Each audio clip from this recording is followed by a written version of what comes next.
খুশি হবে কে? যে আল্লাহ খুশি হবে যে এই ভালোবাসাটা, এই ভালোবাসাটার নাম হলো হুব্বে ঈমানি। এই ভালোবাসাটা যার প্রবল বেশি, যে তার এই ভালোবাসার কারণে সে মা ছাড়তে পারে, বাপ ছাড়তে পারে, ভাই ছাড়তে পারে, হুব্বে তবে এই কুরবানি দিতে পারে, হুব্বে আকলি কুরবানি দিতে পারে, সে দল ছাড়তে পারে, সে নেতা ছাড়তে পারে, সে তার ব্যবসা ছাড়তে পারে, সে তার বাড়ি ছাড়তে পারে, সে তার চাকরি ছাড়তে পারে, কিন্তু সে তার ইবাদত ছাড়তে পারে না। এই যে একটা মুহাব্বতের কারণে সে ছাড়তে পারে না, এই মুহাব্বতটার নাম হলো হুব্বে ঈমানি।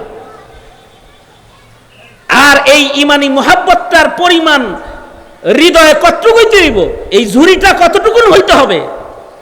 আল্লাহ বলেন তোমার ঈমানি মুহাব্বতটা তোমার হৃদয়ে থাকতে হবে তোমার মা বাবার মুহাব্বতের চাইতে বেশি। তোমার ঈমানি মুহাব্বতটা তোমার হৃদয়ে থাকতে হবে তোমার আকলের মুহাব্বতের চাইতে বেশি। তাইলে বলেন তো, স্বামী স্ত্রীর মুহাব্বতের পাওয়ার বেশি না আল্লাহর মুহাব্বতের পাওয়ার বেশি? টাকা পয়সার মুহাব্বতের পাওয়ার বেশি না আল্লাহর মুহাব্বতের পাওয়ার বেশি? ধন দৌলতের মুহাব্বত, ক্ষমতার মুহাব্বতের পাওয়ার বেশি না আল্লাহর মুহাব্বতের পাওয়ার বেশি?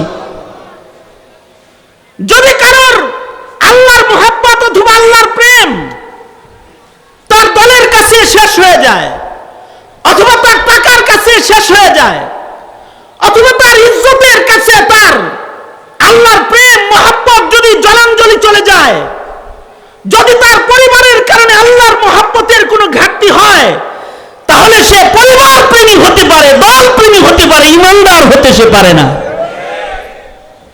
এ কারণে আল্লাহ পাকের সুস্পষ্ট বক্তব্য হইল ওয়াল্লাযীনা আমানু আশাদ্দু হুব্বান লিল্লাহ, ওয়াল্লাযীনা আমানু আশাদ্দু হুব্বান লিল্লাহ। আল্লাহ বলেন প্রকৃত ঈমানদার যারা তাদের হৃদয়ে সর্বোচ্চ মহব্বত হবে আল্লাহর জন্য। জীবনে আল্লাহর জন্য মহব্বত যেটা, এটা প্রমাণ করতে থাকা। আপনি তো আপনার সন্তানের মহব্বত প্রমাণ করলেন বাড়ি করে দিয়া, গাড়ি করে দিয়া, তারে ফ্ল্যাট দিছেন, তারে ব্যবসা খাড়া করে দিছেন, ভালোবাসেন, তাকে লেখাপড়া করাইছেন, ভালোবাসেন, এটা প্রমাণ করছেন। আল্লাহরে ভালোবাসেন, এটা প্রমাণ করতে হবে। আল্লাহর ভালোবাসাটা প্রমাণ করবে বান্দা কি দিয়া? যেই কাজ করলে আল্লাহ খুশি ওই কাজ দিয়া, যেই কথা বললে আল্লাহ খুশি সেই কথা দিয়া, যাকে ভালোবাসলে আল্লাহ খুশি তাকে ভালোবাসা। এ কারণে আল্লাহর রাসূল দোয়া করতেন, আল্লাহুম্মা ইন্নী আসআলুকা হুব্বাকা ওয়া হুব্বা মান ইউহিব্বুকা ওয়া হুব্বা আমালিন ইউকাররিবুনি ইলা হুব্বিকা। প্রতিটা মুমিনের হৃদয়ে নেক কাজের মহব্বত, নেককারের মহব্বত, এগুলো ঈমানি মহব্বত। এ কারণে অনুভব করা শিখুন যে আপনার কি নামাজের জন্য মায়া লাগে কিনা। যদি না লাগে তাইলে বুঝতে হবে ঈমানি মহব্বতটা কমজোর। আপনার কি কোরআন পড়তে মনে চায় কিনা, যদি না চায় তাহলে বুঝবেন ঈমানটা কমজোর। আপনার কি জিকির করতে মনে চায় কিনা, যদি না চায়, ইচ্ছা আশা জাগ্রত না হয়, তাইলে বুঝতে হবে ঈমানি মহব্বতটা খুব লো পজিশনে আছে, এটা কমজোর। এইটা যত কমজোর হবে তত কিন্তু ঈমানদারি ও মুসলমানি কমজোর হবে। এটা যাদের কমজোর হয়ে যায় তাদের আখিরাত নষ্ট হয়ে যায়, তাদের মুসলমানিত্ব নষ্ট হয়ে যায়। এজন্য নিজে এবং নিজের পরিবার এবং নিজের আহাল যা আছে এদের সকলের এই ঈমানি চেতনা বোধকেও মূল্যায়ন করা দরকার।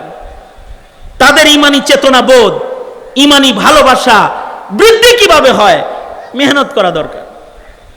ধন্যবাদ জানাই এই বৃষ্টির মৌসুমে ঈমানি মুহাব্বত বুঝানোর মতো একটা আয়োজন যারা করেছে তাদেরকে আল্লাহ পাক তাদেরকে জাযায়ে খায়ের দান করুন। আর আপনাদেরকেও ধন্যবাদ জানাই যারা এই ঈমানি মুহাব্বতের কদরদানি করে আপনারা এখানে উপস্থিত হয়েছেন। আল্লাহ রাব্বুল আলামিন আপনাদের এই উপস্থিতি ও ঈমানি মুহাব্বতটা কেউ যেন আল্লাহ পাক কবুল আর মঞ্জুর করে নেয়। আমাদের সন্তানদেরকে আল্লাহ পাক আল্লাহর মুহাব্বত, রাসূলের মুহাব্বত এটা বুঝার মতো আকল আল্লাহ পাক ওদেরকে যেন দান করে। যেমন আমাদের সন্তানরা এখন নবীর মুহাব্বত বুঝে না, নবীর মুহাব্বত বুঝে না বিধাই নাস্তিকতায় তারা ধাবিত, নাস্তিকতায় বিশ্বাসী হয়ে যায়, কারণ নবী প্রেম বুঝে না। অথচ নবীর প্রেমটাই ঈমান। যার ভেতরে নবীর প্রেম নাই তার তো ঈমানই নাই। অথচ তার ভেতরে সব প্রেম অনুভব করা যায়, কিন্তু তার ভেতরে যে নবীর প্রেম আছে এইটা অনুভব করা যায় না। এই যে অনুভব না করা যাওয়াটা, এইটা ঈমানি কমজোরি। আমার ভেতরে যে নবীর প্রেম আছে, আপনার ভেতরে যে নবীর প্রেম আছে, এটাও বুঝাইতে হবে। কি দিয়া বুঝাইব? সুন্নাত দিয়া বুঝাইব। মানে হাব্বা সুন্নতি ফাকাদ হাব্বানি। দাড়ি রাখবে, টুপিটা মাথায় দিবে, পাঞ্জাবি গায়ে দিয়ে ঘুরবে, সে মুসলিম। তাই শুক্রবারেও একটু জুমার নামাজে যাইতেও পাঞ্জাবিটা পড়তে পারে না, তো তুমি কেমন মুসলমান? তুমি 5 বেলা নামাজ পড়ো, তখনও টুপিটা মাথায় দিতে পারো না। তোমার এতটুকুন প্রেম মায়া নবীর জন্য হয় না? তুমি একটু দরুদ শরীফের আমল করতে পারো না? তুমি 14 জায়গায় ঘুরতে পারো, রাসূলের রওজায় সালাম দিতে যাইতে পারো না? এই প্রেম কেন তোমার জাগ্রত হয় না? এইটা ঈমানি কমজোরির কারণে হয় না। সুতরাং নবীর মুহাব্বত যত প্রকাশ করবে ঈমান তত কামিল হবে। আল্লাহর রাসূল বলেন যে আমার মুহাব্বত ছাড়া কেউ কামিল ঈমানদারি হইতে পারবে না।